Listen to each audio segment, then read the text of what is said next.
안녕하세요. 위대한 개미의 든든한 동반자 자이언트TV 신유경 기자입니다. 삼성전자와 SK하이닉스가 연초 이후 좀처럼 반등하지 못하고 있는데요. 오늘은 반도체 최고 전문가 이승우 유진투자증권 리서치센터장님을 모시고 국내 반도체주 투자 전략에 대해 살펴보겠습니다. 먼저 이제 4분기 들어서면서 메모리 반도체 업황 우려가 좀 부각되고 있는데요. 모건 스탠리가 지난번 보고서에서 메모리 반도체 하락 사이클이 왔다는 분석을 내놓기도 했죠. 센터장님께서는 연말과 내년 메모리 반도체 가격 전망을 어떻게 보실까요? D램과 낸드가 있는데요. 네. D램 중심으로 먼저 말씀을 좀 드리겠습니다. 네. 그 4분기에는 저희는 D램 평균 가격이 제품마다 좀 차이는 있지만 한 5% 정도 하락할 것으로 보고 있고요. 내년도 1분기에는 약 10% 정도 추가 하락할 것으로 보고 있습니다. 네. 이제 연간으로 보면은 이제 올해 같은 경우에는 연평균 기준으로 했을 때 작년 대비해서 한 15% 정도 상승을 했는데 네네. 내년에는 이제 저희 생각으로는 한 15에서 한 20% 정도 가격이 하락하지 않겠느냐 이렇게 좀 보고 있습니다. 그래서 겨울이 올 수는 있는데 사실 이제 반도체 가격이라는 건 기본적으로는 좀 떨어지게 되어 있기 때문에 네. 물론 올해 오른 거에 비하면 좀 상황은 좋지는 않지만 어쨌든 조금 약세는 진행될 수 있다 이렇게 보고 있습니다. 네. 그러면 약세를 전망하시는 이유는 뭔가요? 가장 큰 거는 지금 반도체 산업에서 그 수요와 공급의 미스매치가 계속 좀 많이 나오고 있는데요. 네. 제가 그동안에 이제 보고서로 계속 말씀을 드린 거는 저희가 이런 가격 하락을 뭐 갑자기 저희가 예상한 게 아니라 사실은 올 초부터 올해 연말 정도 되면은 좀 문제가 생길 수 있다라고 말씀을 드렸는데 네. 그 이유는 저희가 그 대만의 그 PC ODM 업체들이 있습니다. ODM 업체요. 예, 이 회사들은 자기 브랜드는 없지만 델이나 HP 또는 애플의 이 컴퓨터를 대신 만들어주는 네. 업체들이고요. 전 세계 노트북의 한 80%를 담당하고 있는 업체들인데 반도체 데이터는 계속 좋았어요. 출하가 계속 좋고 가격도 좋았는데 이 대만 노트북 ODM 업체들의 매출액은 한 3월, 4월부터는 전년 대비해서 마이너스를 계속 유지를 하고 있습니다. 네. 그래서 이거는 결국은 이따가 얘기가 나올지 모르겠지만 메모리가 아닌 다른 반도체의 또 공급 부족 예. 이걸로 인해서 그 노트북 제품의 조립이 안 되는 거죠. 조립이 안 되면서 출하가 안 되는 그런 상황이 좀 벌어지고 있고 그러면은 메모리는 이제 계속 그 업체들이 모으고 있었거든요. 네. 그러면 이 노트북 ODM 업체들의 재고가 상당히 많이 있는 것 같다. 그런데 이제 이게 하반기 때 이 공급 부족 이슈가 풀리지 않게 되면 조금 그 재고가 부담으로 돼서 이 주문량이 좀 줄어들 수 있다. 네. 그렇게 저희가 계속 예측을 했었고 그게 이제 지금 나타나고 있는 상황이다. 그렇게 좀 보고 있습니다. 그리고 중요한 거는 그러면 이 문제가 해결되기 위해서는 첫째는 이제 경기가 계속 회복 국면을 보여야 되는 것이고 두 번째는 일부 부품들의 이 쇼티지 이슈가 좀 해결이 돼야 되는 문제가 남아 있습니다. 예. 반면에 이제 SK하이닉스는 직접 나서가지고 본인들이 이제 고객사들의 수요가 내년까지는 충분하다 이렇게 반박을 했었는데 현재 그러면 센터장님께서는 메모리 반도체 수요와 공급 현황은 어떻게 보시나요? 사실 이제 뭐 공급이라는 거는 반도체 업체들이 생산하는 요거를 저희가 이제 어느 정도는 파악을 할 수 있기 때문에 네. 어느 정도 저희가 이제 모델링이 가능한데 사실 수요는 정확하게 알기는 어렵습니다.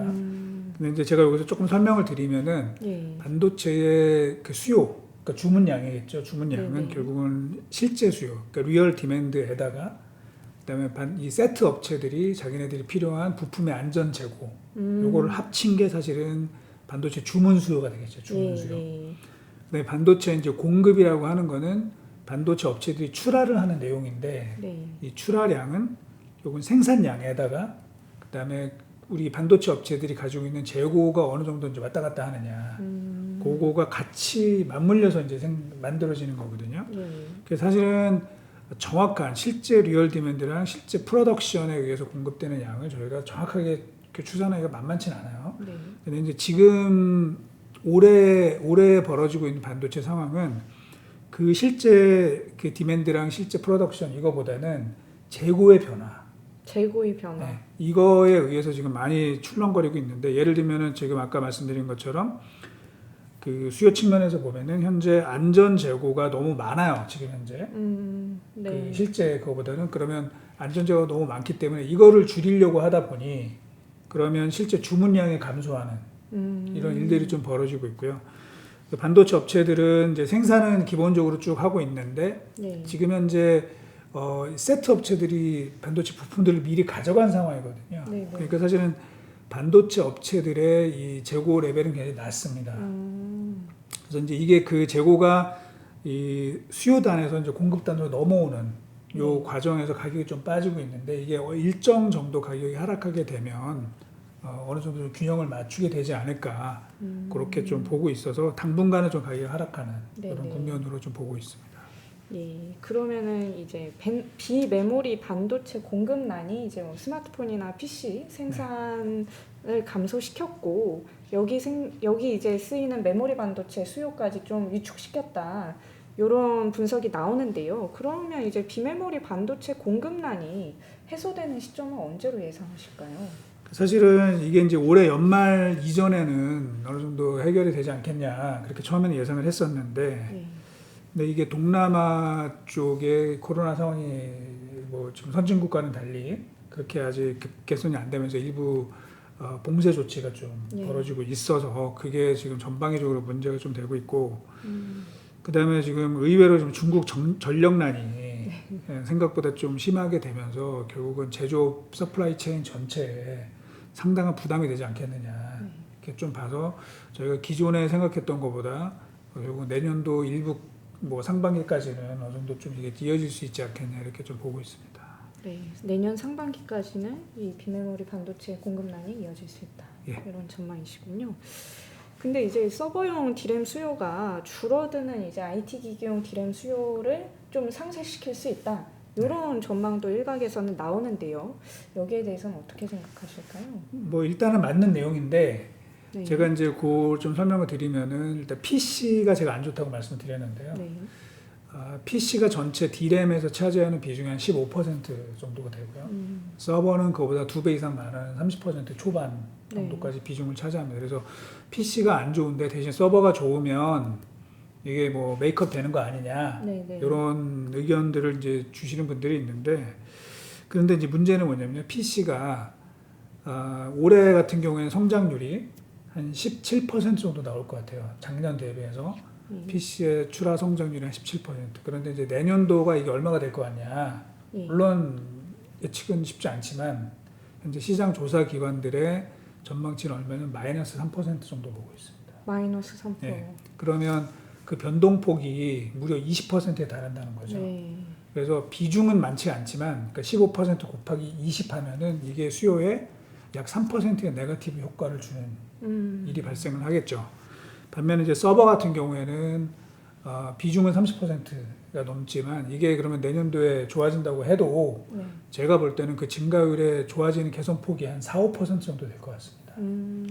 그러면은 거기에 의해서 이제 좋아지는 폭은 얼마냐 한 1.2에서 한 1.5% 정도가 되니까 비중은 PC가 적지만 이 변동폭이 워낙 크니까 이게 지금 오히려 좀 부담이 되는 그런 요인이라고 볼 수 있습니다. 단 내년에 그럼 PC가 마이너스 3% 되는지 어떻게 하느냐 그거는 몰라요 사실은. 왜냐하면은 작년 한 요맘때쯤에 그 시장 조사 기관들이 2021년도 PC 성장률을 얼마로 예상을 했냐면 사실은 한 5% 정도로 예상을 했어요. 근데 지금 결과는 제가 볼 때는 10% 후반 정도가 나올 것 같거든요. 그래서 그만큼 수요 예측하기는 좀 어렵습니다만 내년도에 그러면 그 시장 조사 기관들이 마이너스를 보는 근거는 뭐냐면 그건 이제 코로나 이슈를 보는 거죠. 코로나 때문에 이제 코로나가 이제 점점 좀 잡혀가는 특히 선진국이 잡혀가는 그런 상황이다 보니까 소비의 축이 언택트 소비에서 다시 우리 일상생활로 가는 이제 컨택트 소비로 이전하면서 뭐 여행이나 레저 이런 쪽으로 이동하게 되면 2년 동안 두 자릿수 성장을 했던 이 PC의 이 수요 증가율은 조금 많이 낮아지지 않겠냐 이렇게 현재는 예상을 하고 있습니다.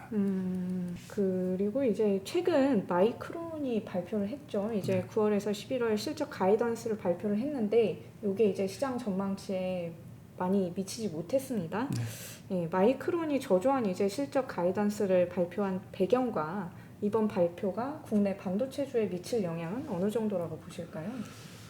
일단 이제 마이크론이 그렇게 안 좋게 이야기한 거는 저희가 아까 상반기부터 계속 그 보고서를 썼던 대만의 이 ODM 업체들하고 예, PC 반도체 ODM 업체들의 업체들. 미스매치, 이거를 다시 한번 마이크론이 확인을 해준 겁니다. 그래서 네, 네. PC ODM의 재고가 꽤 많기 때문에 그쪽에서 주문에 좀 차질이 빚어질 것 같다, 이제 이런 얘기고, 그래서 가격도 빠지고, 제가 볼 때는 마이크론 같은 경우는 출하도 조금 감소할 수 있을 것 같아요. 네. 그래서 사실 뭐 마이크론이 삼성전자, 하이닉스랑 연관 관계가 높기 때문에 뭐 좋은 뉴스는 아니죠. 네. 좋은 뉴스는 아닌데, 또 다른 한편으로 본다면 올해 들어서 삼성전자, 하이닉스 대비해서 마이크론의 주가는 상대적으로 좋았거든요. 네, 그렇죠. 그 이유는 언론에서도 많이 나왔습니다만, 이제 마이크론이 이 원가 경쟁력이 상당히 좋아졌다.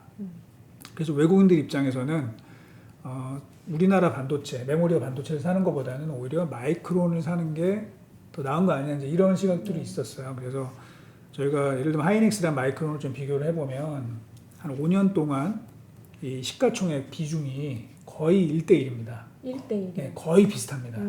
사실은 이제 마이크론 대비 하이닉스의 시가총액 비중이 5년 평균이 0.96 정도 되는데, 이게 지금은 어느 정도까지 벌어졌냐면 0.73까지 0.73까지. 네, 많이 떨어졌고, 이게 통계학적으로 보면은 제가 좀 뭐 옛날 기억나실지 모르겠지만 네. 표준 편차 2.6배 정도까지 벌어져서 그게 확률적으로는 한 0.4% 네. 정도까지 지금 줄어든 상황입니다. 그래서 제가 볼 때는 근데 마이크론이 그 한 2년 동안에 보였던 원가 경쟁력이 내년도에는 굉장히 고생할 가능성이 있어요. 왜 그러냐면은 이제 그동안에 삼성이나 SK하이닉스는 EUV와 관련된 투자를 선제적으로 네. 많이 해서 좀 비용 부담이 있었거든요. 근데 마이크론은 자기는 그거 안 한다고 했었습니다. 네. 그런데 이제 최근 들어서는 입장이 바뀌어서 EUV와 관련된 투자, 연구개발 투자, 비용 지출 이런 것들이 좀 많이 늘어날 것 같아요. 그래서 이제 내년도에는 원가 측면에서 오히려 한국의 우리 양대 메모리 업체가 마이크론보다 더 개선폭이 더 클 걸로 저희가 기대를 하기 때문에 이 격차가 좀 줄어들고 또는 뭐 역전이 될 가능성도 있다. 그래서 사실은 뭐 상대적으로는 뭐 전체적으로 뭐 아주 좋은 상황은 아니지만 마이크론보다는 국내 메모리 업체가 더 나은 상황이 아니겠냐, 이렇게 좀 보고 있습니다. 네, 마이크론의 위기가 국내 반도체주에는 일정 부분 기회가 될 수 있다, 네. 이런 말씀이신 거죠? 예. 모건 스탠리가 사실 이제 2017년에도 뭐 메모리 반도체 가격 하락할 거다, 이렇게 전망을 했지만 이후에 반도체 업체들은 호황을 누렸는데요. 이번에는 어떻게 좀 전망을 하실까요? 이제 2017년 제가 기억하기에 10월인가 11월인가 이제 맞습니다. 보고서가 나왔는데, 네, 11월에 나왔는데요.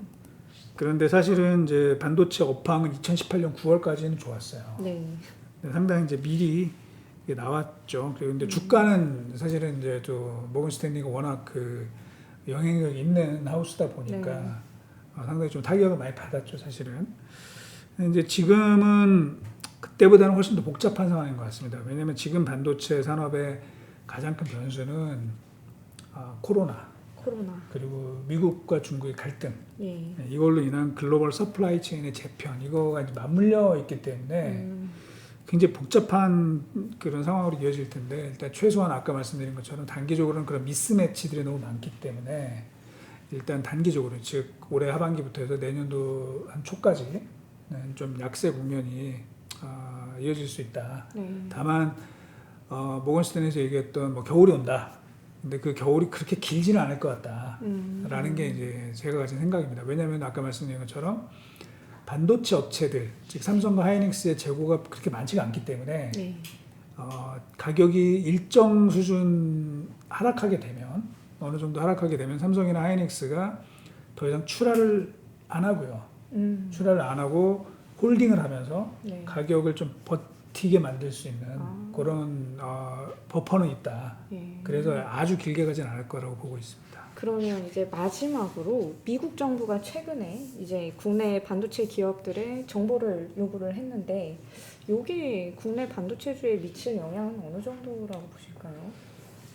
사실은 굉장히 심리적으로 네거티브하죠. 정말 미국이 그 정보 공개를 할 거냐 하는 건데 이거는 과거에 보면 이제 1986년도에 마치 그 미일 반도체 협정 이거를 생각나게 하는 굉장히 좀 우리로서는 트라우마 같은 일들인데 이게 우리나라 업체들에게만 요구하는 건 아니고 지금 TSMC에도 같이 요구를 하고 있거든요. 네. 근데 지금 TSMC가 이게 그 정보를 공개를 하는 순간 미국의 반도체 업체들도 굉장히 그 꺼리끼는 정보들이 들어올 수 있다. 뭐 이러면서 좀 난항을 표명하고 있어서 그게 어떻게 될지는 저희가 이제 추이를 좀 봐야 되는데 어쨌든 저희로서는 상당히 좀 부담스러운 그런 내용이라고 볼 수 있습니다.